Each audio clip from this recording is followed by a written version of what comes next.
Bismillah, Assalamualaikum warahmatullahi wabarakatuh. Di sini saya Fatimah Az-Zahra Al-Madinah akan mempresentasikan pembahasan yang kita ambil dari kitab Al-Usul min Ilmil Usul li Syekh Al-Allamah Muhammad bin Shalih Al-Utsaimin rahimahullahu ta'ala. Kitab Al-Usul min Ilmil Usul ini ditulis oleh Syekh Muhammad bin Shalih Al-Utsaimin untuk memberikan penjelasan tentang ilmu usul fikih, yang di dalamnya dijelaskan tentang kaidah-kaidah dan dasar-dasar ilmu usul fikih yang merupakan cabang ilmu pengetahuan yang mempelajari tentang metode pengambilan hukum Islam dari sumber-sumbernya, yang itu sangat berguna bagi siapa saja yang ingin memahami dan mengambil kesimpulan hukum Islam dengan benar. Pada pembahasan yang pertama, ta'rifu usulul fiqh. Ma huwa usulul fiqh? Usul fikih itu didefinisikan dengan dua tingkatan. Yang pertama ditinjau dari kosakatanya, kemudian yang kedua juga ditinjau dari keberadaannya.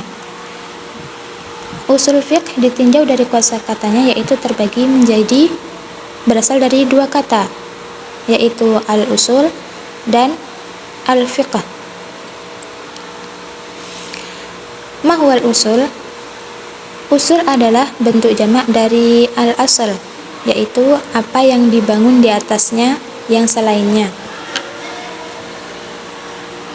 atau juga biasa disebut dengan pokoknya atau temboknya, atau juga bisa dengan pondasinya. Sebagaimana dalam firman Allah surah Ibrahim ayat 24, Alam tara kaifa daraballahu matalan kalimatan thayyibatan kasyajaratin thayyibatin asluha tsabitun wa far'uha fis sama. Jadi al-usul di sini bisa juga bermakna pokoknya pohon yang bercabang darinya ranting-rantingnya. Kemudian ta'riful fiqh. Fikih secara bahasa yakni al-fahmu, yaitu pemahaman. Sebagaimana dalam firman Allah, wahlul 'uqdatam min lisani. Adapun fikih secara istilah yakni ma'rifatul ahkam syar'iyyah al-amaliyah bi adillatiha at-tafsiliyah, yang artinya mengetahui hukum-hukum syar'i yang bersifat amaliyah dengan dalil-dalilnya yang terperinci. Apa yang dimaksud dengan ma'rifah? Ma'rifah itu adalah mengetahui. Maksud mengetahui di sini adalah mengetahui ilmu dan persangkaan. Kemudian yang dimaksud dengan al-ahkamus syar'iyyah yakni hukum-hukum syar'i, hukum yang diambil dari syariat seperti wajib dan haram, yang akan keluar darinya hukum-hukum syar'i, hukum-hukum akal seperti mengetahui keseluruhan, bahwa keseluruhan itu lebih besar daripada sebagian. Kemudian juga mengetahui hukum-hukum adat atau kebiasaan. Kemudian yang dimaksud dengan al-amaliyah di sini adalah apa-apa yang tidak berhubungan dengan akidah seperti sholat dan zakat. Dan itu tidak berhubungan dengan akidah. Kemudian yang dimaksud dengan bi'adillatiha at-tafsiliyah, dengan dalil-dalil yang terperinci, yakni dalil-dalil yang berhubungan dengan masalah fikih yang terperinci. Karena dalam pembahasan usul fikih di sini, di dalamnya hanyalah seputar dalil-dalil pengetahuan tentang dalil-dalil fikih yang umum. Kemudian usul fikih ditinjau dari keberadaannya dapat didefinisikan sebagai berikut. Ilmun yabhathu an adillatil fiqh al-ijmaliyah wa kaifiyatul istifadah minha wa halil mustafid, yang artinya ilmu yang membahas dalil-dalil fikih yang umum dan bagaimana cara mengambil faidah darinya, dan juga kondisi orang yang mengambil faidah tersebut. Yang dimaksud dengan al-ijmaliyah di sini adalah yang umum, yaitu kaidah-kaidah umum seperti perintah menunjukkan hukum-hukum yang wajib dan hukum-hukum yang haram.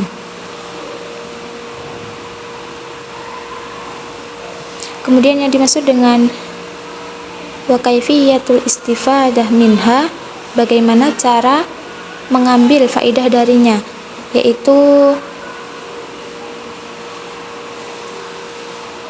mengetahui bagaimana kita mengambil faidah hukum dari dalil-dalil dengan cara mempelajari hukum-hukum lafaznya, seperti umum, khusus, mutlak, muqayyad, nasikh, mansukh, dan lain-lain. Kemudian yang dimaksud dengan wahal mustafid di sini adalah kondisi orang yang mengambil faidah tersebut. Dan biasa dinamakan dengan mujtahid.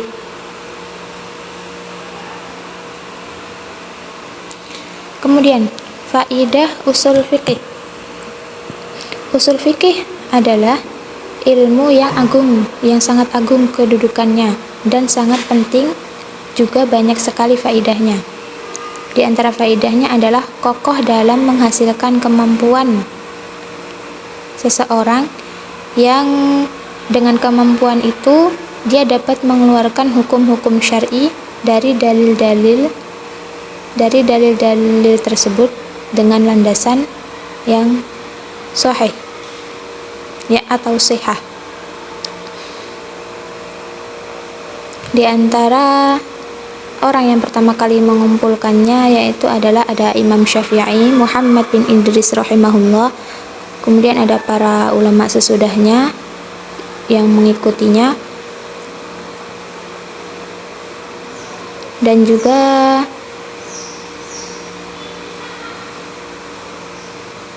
dikumpulkan dan ditulis dalam ilmu usul fikih dengan tulisan yang bermacam-macam. Ada yang berupa tulisan syair, tulisan ringkas, ada yang panjang, dan pada setiap tulisan tersebut memiliki ciri khas tersendiri. Ada kelebihannya dan ada kekurangannya. Kemudian kita masuk pada bab yang selanjutnya, yaitu al-ahkam. Ma huwal ahkam? Al-ahkam adalah bentuk jamak dari hukum, yang artinya keputusan atau ketetapan. Al-ahkam secara istilah maqtadahu khitabu syara' al-muta'allaq bi af'alil mukallifin min talabin aw tahyirin aw wada'in, yang artinya apa-apa yang ditetapkan oleh seruan syariat yang berhubungan dengan perbuatan mukallaf. Apa itu mukallaf? Mukallaf adalah orang yang dibebani syariat dari tuntutan atau pilihan atau peletakan. Kemudian, apa yang dimaksud dengan hitabus syara'? Ya, ini adalah seruan syariat atau Al-Quran dan As-Sunnah. Kemudian yang dimaksud dengan al-muta'allaq bi af'alil mutakallifin, yakni orang yang berhubungan dengan perbuatan mukallaf, baik itu dalam bentuk perkataan maupun perbuatan.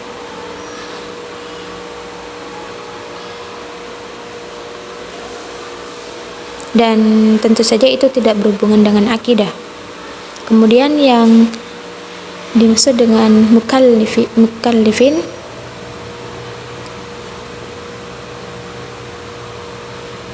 mukallaf ini adalah orang yang dibebani syariat.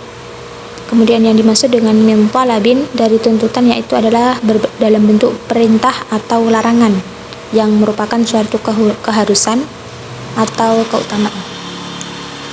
Kemudian yang dimaksud dengan au tahyirin, yaitu adalah pilihan, seperti mubah, yaitu hal-hal yang diperbolehkan. Adapun yang dimaksud dengan au wada'in di sini adalah peletakan, seperti contohnya seperti sah dan rusak dan lain-lainnya. Kemudian pembagian hukum syariat. Hukum syariat itu dibagi menjadi dua. Yang pertama ada taklifiyah, yang kedua ada wad'iyah. Yang pertama, Hukum taklifiyah itu ada 5, yaitu wajib, sunnah, haram, makruh, dan mubah. Wajib. Apa itu wajib? Wajib secara bahasa yaitu adalah yang jatuh atau yang harus. Adapun secara istilah adalah ma'amara bihi syari' ala wajhil ilzam. Apa-apa yang diperintahkan oleh pembuat syariat dengan dalam bentuk suatu keharusan yang harus dikerjakan. Contohnya seperti salat 5 waktu. Kemudian yang dimaksud dengan ma'amara bihi syari' yaitu adalah apa-apa yang diperintahkan oleh syariat seperti yang haram, makruh, dan mubah. Kemudian yang dimaksud dengan ala wajhil ilzam itu yang artinya dengan bentuk suatu keharusan, contohnya seperti sunnah. Sesuatu yang wajib itu pelakunya akan diberikan pahala jika ia melaksanakannya, dan jika ia meninggalkannya maka dia akan mendapat dosa. Kemudian yang kedua ada mandub atau sunnah yang artinya diseru. Adapun secara istilah yakni ma'amar bihi syari' la ala wajhil ilzam. Apa yang diperintahkan oleh syariat yang tidak dalam bentuk suatu keharusan. Contohnya adalah seperti sholat rawatib. Kemudian yang ketiga yakni ada haram. Haram di sini secara bahasa artinya dilarang. Kemudian secara istilah yakni apa-apa yang dilarang oleh syariat dalam bentuk keharusan untuk ditinggalkan. Jadi barang siapa yang meninggalkan, jadi barang siapa yang melakukan dia akan mendapatkan dosa. Contohnya seperti durhaka kepada orang tua, jadi itu termasuk dosa besar, maka kita harus meninggalkannya. Kemudian yang keempat ada makruh. Makruh secara bahasa yakni dimurkai, artinya dimurkai. Kemudian secara istilah yakni apa-apa yang dilarang oleh syariat dalam bentuk keharusan yang harus ditinggalkan, sama seperti haram tadi ya. Namun makruh di sini dia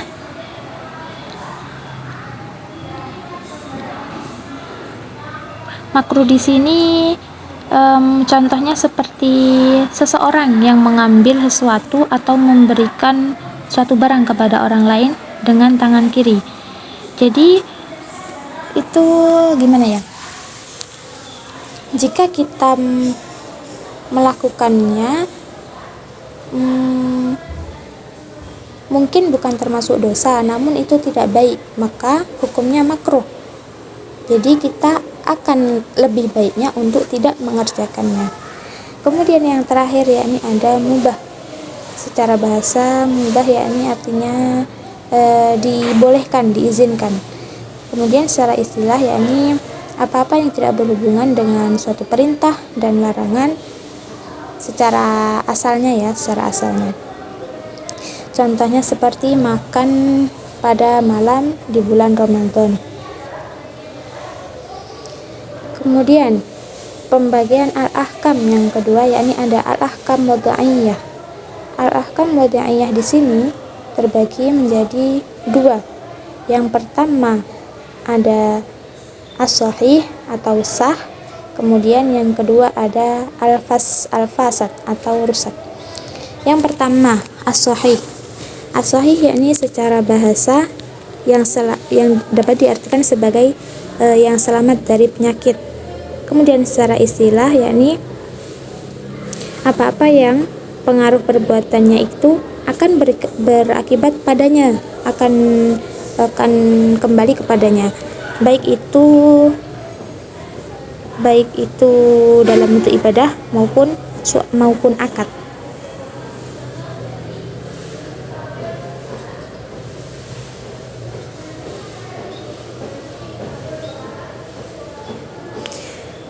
Maka maksud sah dalam ibadah di sini adalah apa-apa yang beban itu terlepas dengannya dan tuntutan itu juga gugur dengannya. Kemudian yang sah dalam akad di sini adalah berakibat terhadap keberadaan. Contohnya seperti pada akad jual beli yang itu menunjukkan kepemilikan barang tersebut. Kemudian contoh dalam di sini saya akan mencontohkan dalam ibadah, yakni seseorang datang sholat dan itu pada waktunya. Kemudian dia menyempurnakan sholat tersebut dengan syarat-syaratnya, juga dengan rukun-rukunnya dan kewajiban-kewajibannya. Kemudian contoh dalam akad, yaitu seseorang melakukan akad jual beli dengan menyempurnakan syarat-syarat jual beli yang telah diketahuinya, tanpa adanya penghalang yang menghalangi dia mengerjakan syarat-syarat tersebut.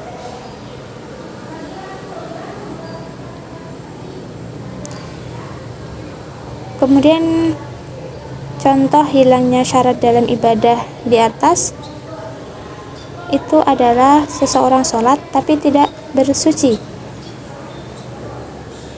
Jadi hilang syaratnya dalam ibadah tersebut, dia hilang syaratnya. Kemudian dalam hilangnya syarat dalam akad itu adalah seperti seseorang ingin menjual suatu barang, namun itu bukan barang yang dimilikinya. Jadi syarat jual beli tersebut hilang, tidak sah. Kemudian maksud penghalang dalam ibadah yakni seseorang sholat sunnah mutlak pada waktu yang dilarang.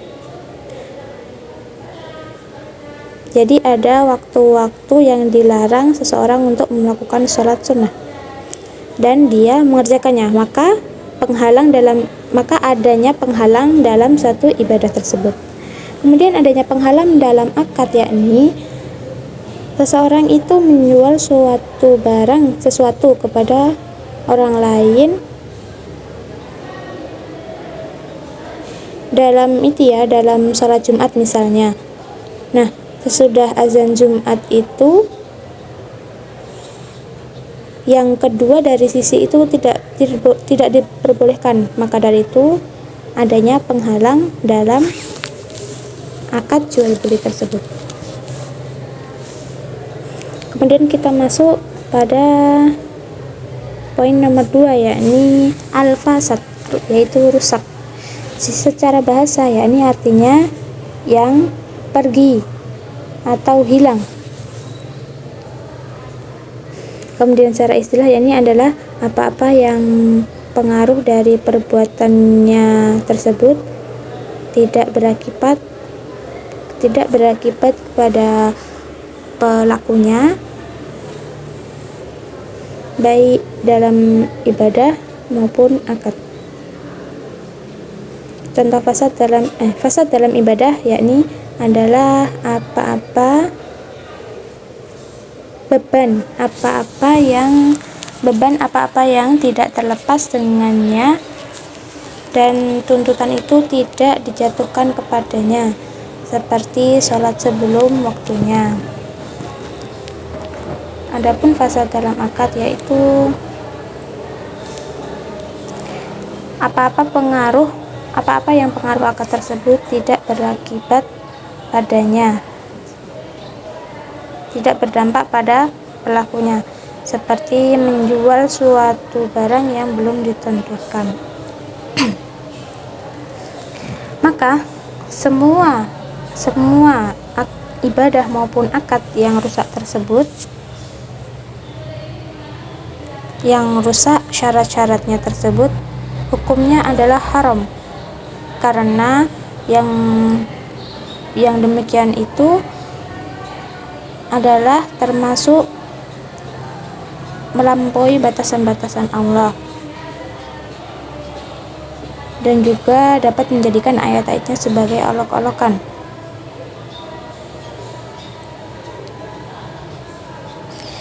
Fasad dan batil itu memiliki makna yang sama. Jadi keduanya hampir sama ya, kecuali dalam dua tempat. Yang pertama dalam ihram, yang kedua dalam nikah. Contoh dalam ihram yakni adalah apabila seseorang yang ihram itu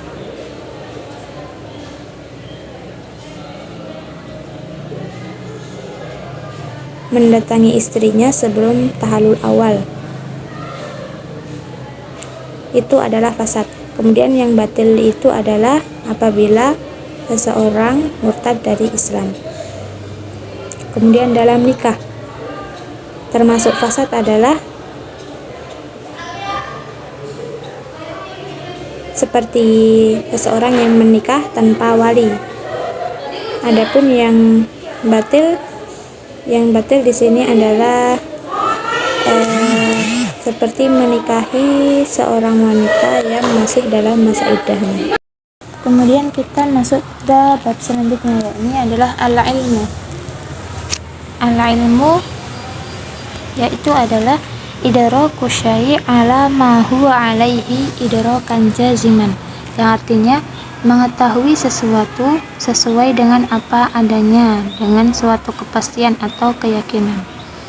Contohnya di sini adalah mengetahui bahwa keseluruhan itu lebih besar daripada sebagian, dan bahwa niat itu merupakan syarat dari ibadah. Maka dari itu, jelaslah bahwa hubungan tentang pengetahuan terhadap sesuatu itu sebagaimana berikut. Yang pertama yaitu ilmu. Ilmu itu adalah mengetahui sesuatu sesuai dengan yang sebenarnya, dengan pasti atau yakin. Yang kedua yakni ada jahlun basit, yaitu tidak mengetahui sesuatu secara menyeluruh. Jadi dia mengetahui hanya sebagiannya saja. Kemudian yang ketiga ada jahil murakkab, yang artinya mendapat pengetahuan tentang sesuatu dari segi yang menyelisihi dari kebenarannya. Kemudian yang keempat ini ada dzan, yaitu mendapat pengetahuan tentang sesuatu dengan kemungkinan adanya pendapat lain yang lemah. Yang kelima yakni ada wahm, yaitu mendapat pengetahuan tentang sesuatu dengan kemungkinan adanya pendapat yang kuat. Kemudian yang keenam yakni ada syak, yaitu mendapat pengetahuan tentang suatu dengan kemungkinan adanya pendapat yang sama kuat. Kemudian pembagian ilmu terbagi menjadi dua macam. Yang pertama ada ilmu daruri, yang kedua ada ilmu nadhari. Yang pertama, ilmu daruri adalah apa-apa yang pengetahuan tentangnya itu sudah diketahui secara pasti tanpa dibutuhkan adanya pemeriksaan dan pendalilan, seperti ilmu tentang bahwa keseluruhan itu lebih besar daripada sebagian. Kemudian pengetahuan bahwa api itu panas, dan juga bahwa Nabi Muhammad SAW itu adalah utusan Allah Subhanahu wa taala. Kemudian pembagian ilmu yang kedua yakni ilmu nadhari. Ilmu nadhari adalah apa-apa yang membutuhkan pemeriksaan dan pendalilan, jadi kebalikan dari ilmu daruri, seperti pengetahuan tentang wajibnya niat dalam sholat. Kemudian pada bab selanjutnya yaitu al-kalam. Definisi al-kalam secara bahasa yakni al-lafdhu al-mawdu'u li ma'nan, lafaz yang diletakkan untuk suatu makna. Dan secara istilah yakni al-lafdhu al-mufid, lafaz yang berfaedah, yaitu yang memiliki makna. Contohnya yakni di sini adalah Allahu Rabbuna wa Muhammadun Nabiyyuna. Allah itu adalah Tuhan kita dan Nabi Muhammad SAW adalah Nabi kita. Jadi lafaz tersebut memiliki makna. Suatu kalam itu minimal tersusun dari 2 kata benda atau 1 kata kerja dan 1 kata benda. Contoh yang pertama yakni ada Muhammadur Rasulullah. Muhammad adalah Rasulullah. Dan contoh yang kedua yakni ada istiqamah Muhammadun. Muhammad berdiri.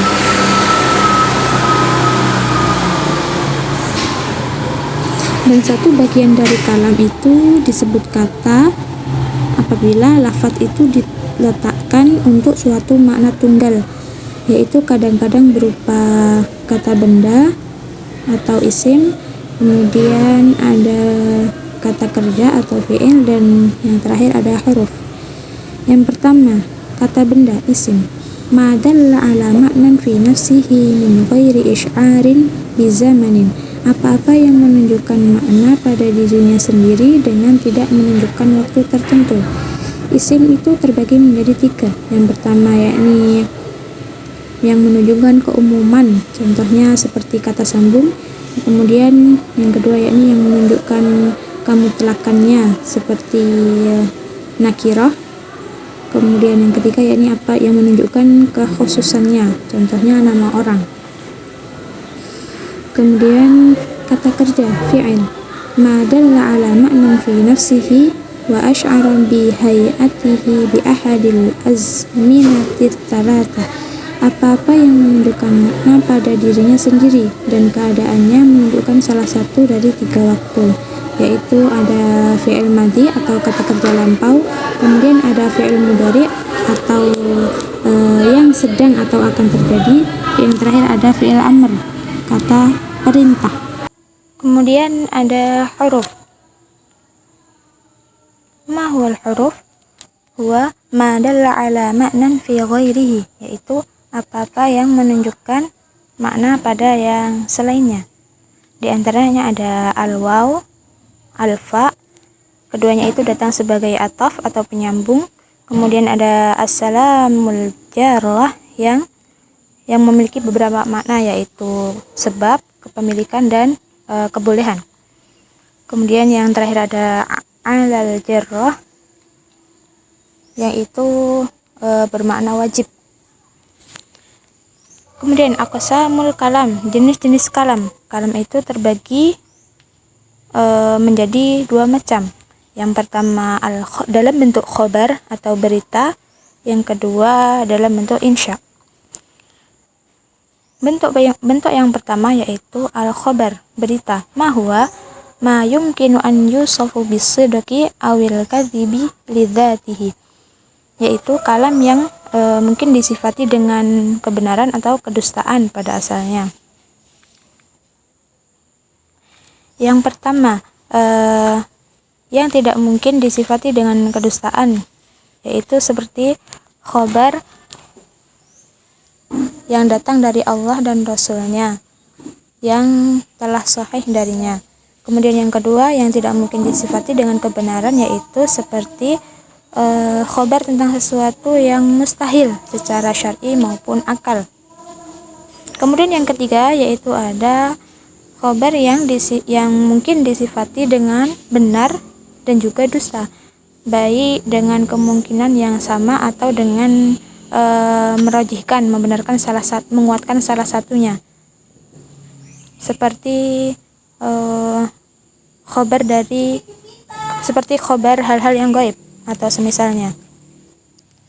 Kemudian jenis yang kedua yaitu al-insya. Ma huwa ma la yumkinu an yusafu bis-sidqi wal kadhib, yaitu kalam yang tidak mungkin disifati dengan benar atau dusta. Di antaranya adalah perintah dan larangan, sebagaimana dalam firman Allah, wa'budullaha wa la tusyriku bihi syai'an, dan sembahlah Allah dan janganlah kalian menyekutukannya dengan sesuatu apapun. Terkadang itu kalam dapat berubah khobar, insya, ditinjau dari 2 sisi. Yang pertama itu dalam bentuk akad yang dilafalkan. Contohnya, saya menjual dan saya menerima. Kemudian insya dapat ditinjau dari sisi konsekuensi akad tersebut, ataupun sebaliknya. Jadi kadang kalam datang dengan bentuk khobar, tapi yang dimaksud dengannya adalah insya. Contohnya dalam firman Allah, wal mutallaqatu yatarabbasna bi anfusihinna thalathata quru. Dalam firman Allah, yatarabbasna itu datang dalam bentuk khabar, namun yang dimaksud adalah perintah. Adapun contoh yang nomor 2 yaitu waqala alladzina kafaru lil ladzina amanu tabi'u sabilana wal nahmil khotayakum. Dalam firman Allah, wal nahmil, yaitu adalah dalam bentuk perintah, namun yang dimaksud di situ adalah khabar, yaitu kabar, jadi bukan perintah. Kemudian hakikat dan majaz. Al-kalam dari sisi penggunaannya terbagi menjadi 2, yaitu hakikat dan majaz. Yang pertama, al-haqiqah, ma huwa al-lafdhu al-musta'malu fi ma wada'a lahu, yaitu lafaz yang digunakan pada asal peletakannya. Contohnya adalah seperti singa. Singa itu adalah suatu hewan yang buas. Hakikat itu terbagi menjadi 3 macam, yaitu hakikat lughawiyah, kemudian ada hakikat syar'iyyah, dan hakikat urufiyah. Hakikat lughawiyah, ma huwa al-lafdzul musta'malu fi ma wudi'a lahu fil lughah, lafaz yang digunakan pada asal peletakannya secara bahasa. Contohnya adalah salat. Secara bahasa, salat hakikatnya adalah doa menurut para ahli bahasa. Kemudian hakikat syar'iyyah, ma huwa al-lafdzul musta'malu fi ma wudi'a lahu fi syar', yaitu lafaz yang digunakan pada asal peletakannya secara syar'i. Contohnya adalah salat juga. Namun, sholat di sini pada hakikatnya secara syar'i adalah perkataan dan perbuatan yang dimulai dengan takbir dan diakhiri dengan salam. Itu menurut perkataan ahli syar'i. Kemudian yang terakhir adalah hakikat urfiyah, ma huwa al-lafdzul musta'malu fi ma wudi'a lahu fil urfi, yaitu lafaz yang digunakan pada asal peletakannya secara uruf. Uruf itu adat atau kebiasaan. Contohnya adalah adabah. Maka hakikat adabah secara uruf ini adalah hewan yang memiliki 4 kaki. Itu menurut perkataan ahli uruf. Dan manfaat dari kita mengetahui pembagian hakikat tersebut, hakikat syar'iyyah, lughawiyah, dan urfiyah di sini adalah agar kita dapat membawa setiap lafaz pada makna hakikatnya tersendiri, sesuai tempatnya, sesuai penggunaannya. Kemudian yang kedua yaitu majaz, ma huwa al-lafdzul musta'malu fi ghairi ma wudi'a lahu, yaitu lafaz yang digunakan bukan pada asal peletakannya. Contohnya adalah singa. Namun singa di sini itu bukan sebagaimana hewan buas, namun dapat diartikan sebagai laki-laki yang pemberani.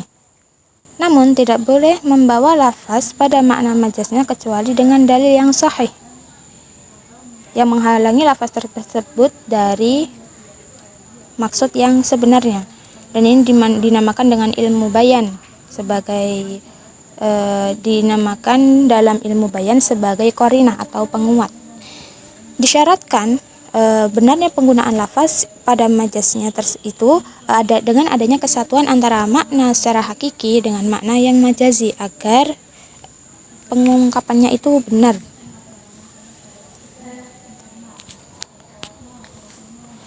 Majaz yang berupa penyerupaan di sini dinamakan majaz isti'arah.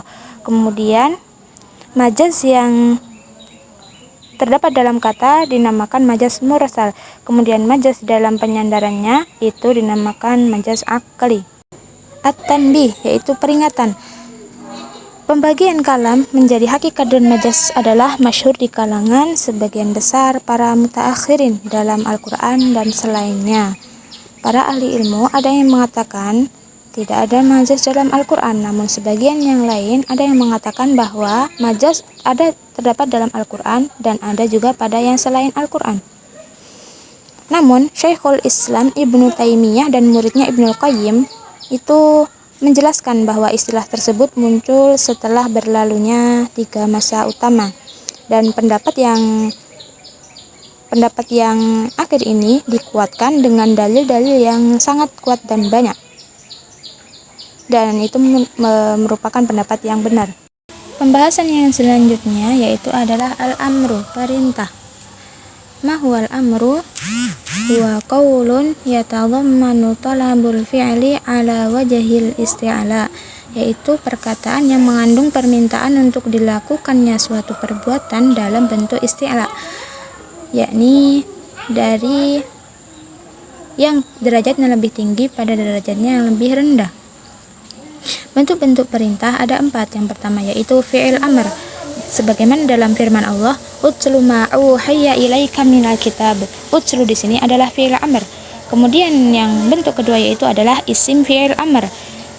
Contohnya adalah hayya 'alas shalah. Hayya di sini adalah isim fi'il amr. Kemudian yang ketiga yaitu masdar sebagai pengganti fi'il amr. Contohnya adalah fadarba. Fadarba di sini adalah masdar, namun posisinya yaitu sebagai pengganti fi'il amr. Dan yang terakhir yaitu ada fi'il mudhari yang bersambung dengan lam amr. Contohnya adalah litu'minu. Lam di sini bersambung dengan fi'il mudhari yaitu tu'minu. Bentuk perintah secara umum itu memberi konsekuensi, yaitu wajibnya sesuatu yang diperintahkan wajib dilaksanakan dan segera dilakukan secara langsung. Dalil yang menunjukkan konsekuensi wajib di sini adalah falyahdharil ladzina yukhalifuna an amrihi tusibahum fitnatun aw yusibahum adzabun alim. Dan di antara dalil yang menunjukkan bahwa perintah itu harus segera dilakukan secara langsung yaitu dalam firman Allah Subhanahu wa taala, fastabiqul khairat. Karena bersegera dalam melakukan sesuatu perbuatan itu adalah bentuk kehati-hatian, karena itu dapat membebaskan dari tanggungan, dan menunda-nunda melakukan perbuatan yang diperintahkan itu merupakan kecacatan. Kemudian perintah terkadang keluar juga hukumnya sebagai wajib dan bersegera dilakukan. Terdapat beberapa makna di antaranya. Yang pertama yaitu mandub, lebih disukai. Kemudian yang kedua yaitu mubah, boleh dilakukan. Kemudian yang terakhir yaitu adalah sebagai bentuk ancaman. Kemudian yang selanjutnya yaitu apa-apa yang tidak sempurna sesuatu yang diperintahkan kecuali dengannya, yaitu adalah jika suatu perbuatan yang diperintahkan tidak bisa dikerjakan dengan sesuatu, maka itu termasuk adalah sesuatu yang diperintahkan. Namun jika yang diperintahkan itu berbentuk wajib, maka hukumnya itu wajib. Dan jika yang diperintahkan itu adalah sunnah, maka hukumnya adalah sunnah. Pembahasan yang selanjutnya yaitu adalah an-nahi, yaitu larangan. Ma huwan nahi? Qaulun yatadammanu talabul kaffi ala wajhil isti'la bi sighatin mahsusatin hiyal mudhari'ul makrun bilan nahiyah, yaitu perkataan yang mengandung permintaan untuk menahan diri dari sesuatu perbuatan dalam bentuk isti'la dengan bentuk khusus, yaitu fi'il mudhari yang didahului dengan lam nahiyah atau lam larangan. Sebagaimana firman Allah Subhanahu wa taala, wala tattabi ahwa alladzina la ya'lamun. Wala tattabi, lam di sini adalah lam larangan. Namun, ada beberapa bentuk perintah yang bukan bermakna larangan. Yang pertama ada da, tinggalkan, kemudian ada utruk, tinggalkan, kemudian ada kaf, cukup. 3 contoh tersebut adalah bentuk perintah, namun maknanya adalah perintah, bukan sebagai larangan. Dan terkadang yang selain bentuk larangan tersebut memberi faedah permintaan untuk menahan diri dari suatu perbuatan yang disifati dengan keharamannya, kemudian larangan atau keburukannya, dan juga konsekuensi dari perbuatan tersebut. Apa yang menjadi konsekuensi bentuk larangan? Yaitu Bentuk larangan secara mutlak menunjukkan keharamannya dan rusaknya sesuatu yang dilarang tersebut. Di antara dalilnya yang menunjukkan keharamannya adalah wa ma atakumur rasulu fakhuduhu wa ma nahakum anhu fantahu. Kemudian dalil yang menunjukkan rusaknya suatu perbuatan sebagaimana sabda Nabi sallallahu alaihi wasallam, "Man 'amila amalan laisa 'alaihi amirnan fahuwa raddu." Jadi, dalam hadis Nabi tersebut, amalannya tertolak karena apa-apa yang Nabi Shallallahu Alaihi Wasallam melarang untuk mengerjakannya dan tidak ada perintah untuk mengerjakannya, maka perbuatan tersebut termasuk perbuatan yang ditolak. Dalam kaidah mazhab Hambali, perbuatan yang dilarang itu menjadi batal atau tetap sah dengan adanya pengharaman. Di antaranya adalah sebagai berikut. Yang pertama, larangan tersebut kembali pada zat yang dilarang di atasnya atau syaratnya, maka sesuatu itu menjadi batal. Kemudian yang kedua ada bahwa larangan tersebut kembali pada perkara luar dan tidak berhubungan dengan zatnya, maka sesuatu itu tidak batal. Contoh dari larangan yang kembali pada zat yang dilarang ini adalah larangan jual beli setelah azan sholat Jumat.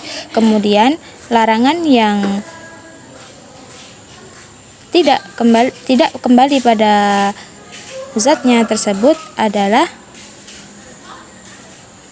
larangan bagi laki-laki untuk memakai imamah dari sutera.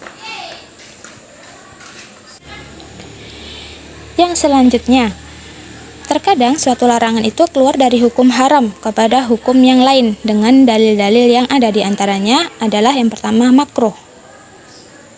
Sebagaimana sabda Nabi, la yamassanna ahadukum dzakarahu biyaminihi wa huwa yabul.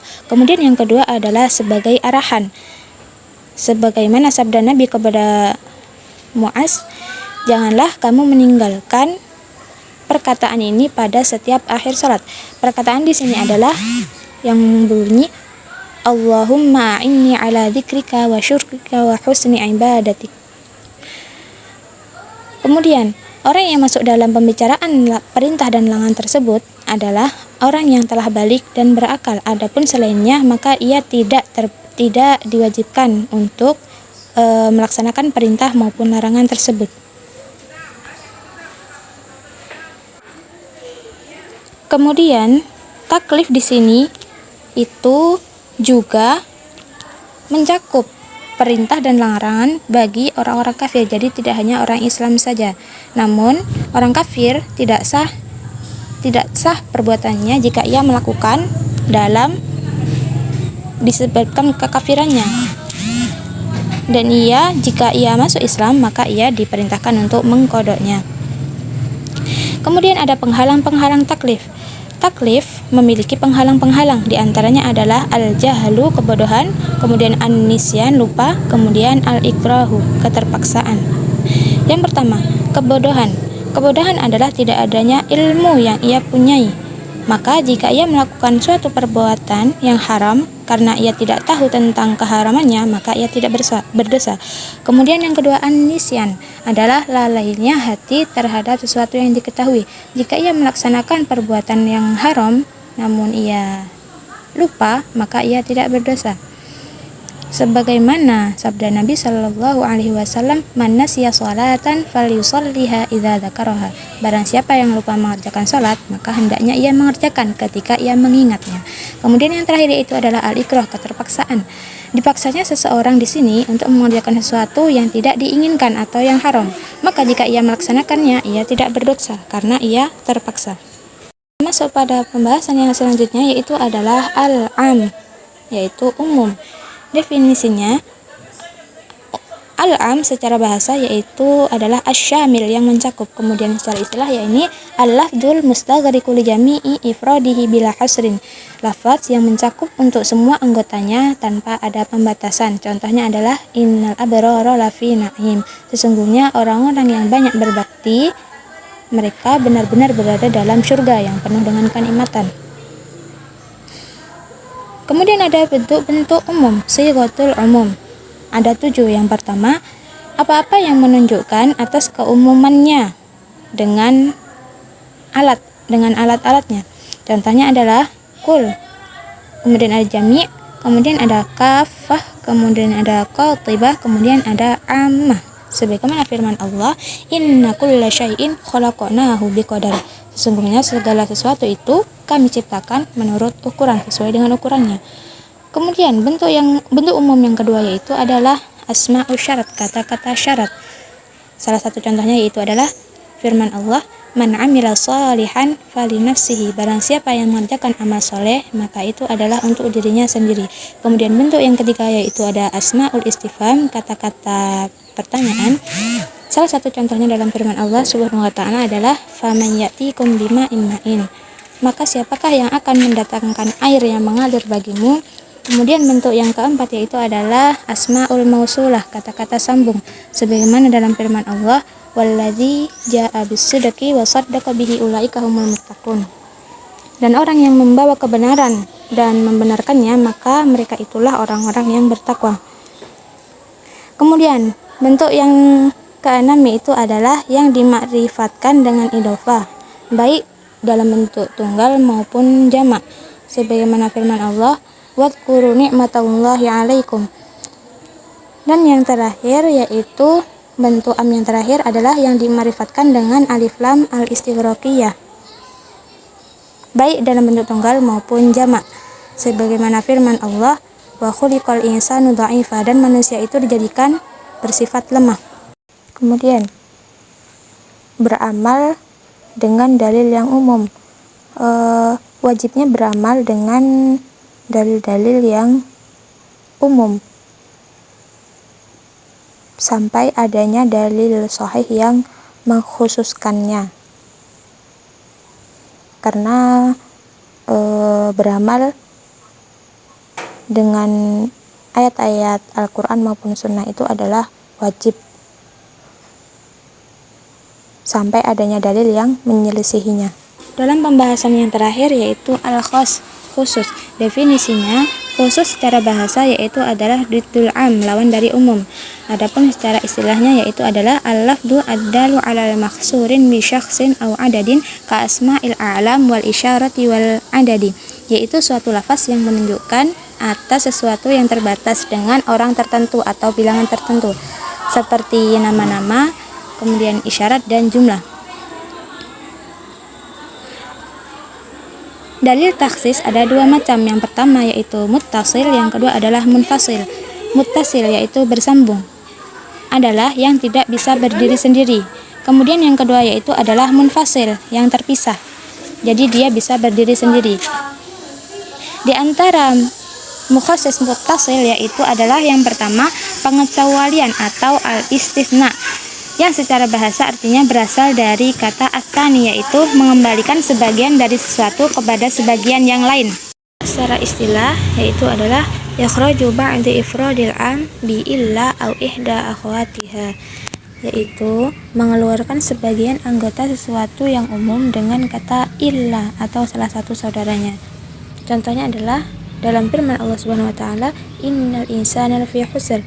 Sesungguhnya semua manusia itu benar-benar dalam kerugian. Ini adalah bentuk kata umum, semua manusia. Namun ada kata pengecualian yang setelahnya, illal ladzina amanu, kecuali orang-orang yang beriman. Dalam pengecualian ini terdapat beberapa syarat. Di antaranya adalah bersambungnya dengan yang dikecualikan baik secara hakiki maupun secara umum. Jika di antara keduanya terpisah dengan suatu pemisah yang mungkin dicegah atau dengan diam, maka pengecualiannya tersebut tidak sah.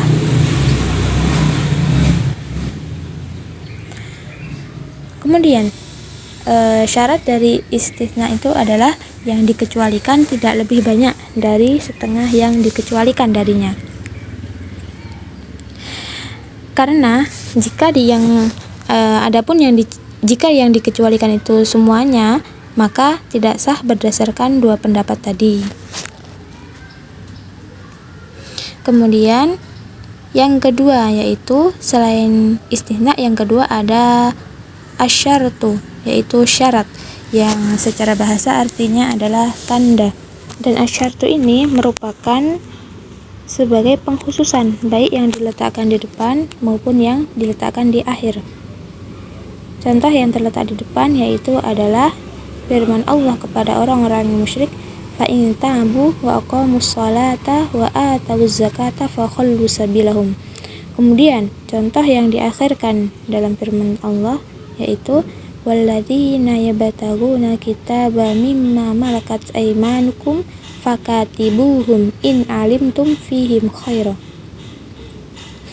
Kemudian yang ketiga, selain al-istisna dan asyartu, ada yang ketiga yaitu as-sifah.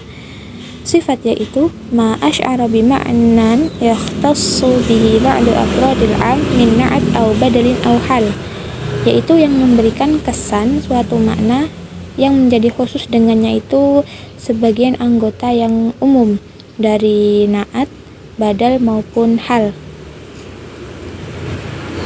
Contoh dari na'at yaitu adalah fatayatikumul mu'minat. Kemudian contoh dari badal yaitu adalah walillahi 'alan nasi hajjul baiti man istata'a ilaihi sabila. Jadi haji di sini digantikan dengan siapa saja yang mampu dengan sabila. Kemudian contoh yang hal di sini adalah wa may yaqtul mu'mina muta'ammidan fajaza'uhu jahannamu khalidan fiha. Kemudian yang kedua, mukhasis yang kedua ya ini adalah mukhasis munfasil. Mukhasis munfasil adalah mukhasis yang berdiri sendiri, yaitu ada 3 hal, dengan perasaan, dengan akal, dan dengan syariat. Sebagai contoh yang dengan perasaan yaitu adalah taksis yang difirmankan Allah Ta'ala kepada kaum Ad, tudammiru kulla syai'in bi amri rabbiha, yang menghancurkan segala sesuatu dengan perintah Tuhannya.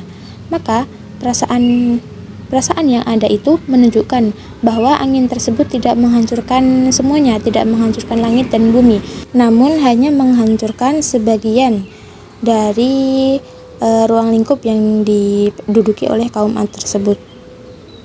Kemudian contoh taksis dengan akal dalam firman Allah Ta'ala, innahu ala kulli syai'in qadir. Kulli syai'in qadir di sini adalah sesungguhnya, artinya sesungguhnya dia maha kuasa atas segala sesuatu. Namun akal menunjukkan bahwa zat Allah Ta'ala itu bukanlah makhluk. Ada juga al-kalam. Al-kalam itu juga bukan makhluk, namun itu adalah sifat Allah. Maka barang siapa yang mengatakan al-kalam itu adalah makhluk, maka dia telah mengatakan bahwa Allah itu adalah makhluk. Adapun taksis dengan syariat, maka Al-Quran dan Sunnah itu dikhususkan dengan yang semisalnya dan dengan ijma' dan qiyas. Contoh taksis Al-Quran dengan Al-Quran di sini adalah dalam firman Allah Ta'ala, wal mutallaqatu yatarabbasna bi anfusihinna thalathata quru. Bagi wanita-wanita yang ditolak hendaklah ia menahan diri 3 kali quru. Dan dikhususkan dengan Al-Quran yang berbunyi,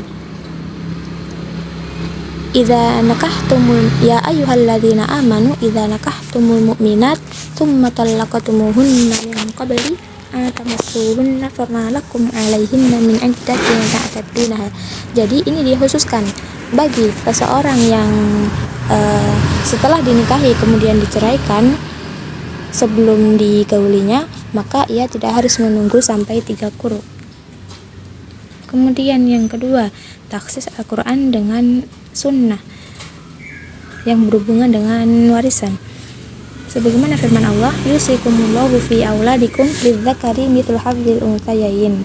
Jadi di sini adalah menjelaskan tentang bagian seorang anak laki-laki itu sama dengan bagian 2 orang anak perempuan. Dan ini dikhususkan dalam sabda Nabi Shallallahu Alaihi Wasallam, la yarithul muslimul kafir walal kafir muslim. Seorang muslim itu tidak mewarisi orang kafir maupun sebaliknya. Jadi ini ada pengkhususan bagi anak yang kedua orang tuanya itu kafir ataupun muslim, maka dia tidak ikut dalam syarat pembagian warisan sebagaimana di atas. Kemudian yang ketiga, contoh tahsis Al-Quran dengan ijma' sebagaimana dalam firman Allah, walladzina yarmunal muhsanati tsumma lam ya'tu bi arba'ati syuhada fajliduhum 80 jaldah. Dan orang-orang yang menuduh wanita yang baik berbuat zina, maka jika mereka tidak mendatangkan 4 orang saksi, mereka akan dicambuk dengan 80 kali cambukan. Dikhususkan dengan ijma' bahwa apabila yang menuduh itu adalah budak, hukumannya setengah dari yang merdeka, yaitu dengan dicambuk 40 kali. Kemudian yang keempat yaitu taksis Al-Quran dengan kias sebagaimana dalam firman Allah, az-zaniyatu waz-zani fajlidu kulla wahidin minhuma mi'atal jaldah. Dan perempuan yang berzina dan laki-laki yang berzina, maka dia akan dicambuk setiap dari keduanya itu dengan 100 kali cambukan. Dan ini dikhususkan dengan mengkiaskan budak laki-laki yang berzina terhadap budak perempuan, dan itu menjadikan hukumannya separuh dari pelaku yang merdeka tersebut dengan 50 kali cambukan. Kemudian contoh tahsis Al-Quran dengan contoh tahsis As-Sunnah dengan Al-Quran di sini adalah dalam sabda Nabi Shallallahu Alaihi Wasallam, umirtu an uqatilan nas hatta yashhadu an la ilaha illallah wa anna muhammadar rasulullah. Dikhususkan dengan firman Allah Ta'ala, qatilul ladzina la yu'minuna billahi wa la bil yaumil akhir wa la yuharrimuna ma harramallahu wa rasuluhu wa la yadinuna dinal haqqi minal ladzina utul kitab hatta yu'tul jizyata an yadin wa hum saghirun. Kemudian yang terakhir, contoh tahsis as-sunnah dengan as-sunnah di sini adalah dalam sabda Nabi, fima saqatas samaul asyru, apa pertanian. Jadi zakat pertanian yang diairi dengan air hujan, yaitu adalah 1/10. Dikhususkan dengan sabda Nabi juga yang berbunyi, laisa fi ma duna khamsatin aw saqtin shadaqah. Tidak ada zakat bagi hasil pertanian tersebut yang di bawah 5 sak. Kemudian contoh tahsis Al-Quran dengan kias di sini adalah dalam sabda Nabi, al-bikru bil bikri jildum mi'atu wat taghribi am. Laki-laki yang belum menikah dan perempuan yang belum menikah yang berzina, maka dia akan dicambuk 100 kali dan diasingkan selama 1 tahun. Ini dikhususkan dengan mengkiaskan budak laki-laki yang berzina terhadap budak perempuan yang berzina, maka hukumannya separuhnya, yaitu akan dicambuk 50 kali, dan itu menurut pendapat yang masyhur. Wallahu a'lam bishawab. Mungkin itu saja yang dapat saya sampaikan. Wassalamualaikum warahmatullahi wabarakatuh.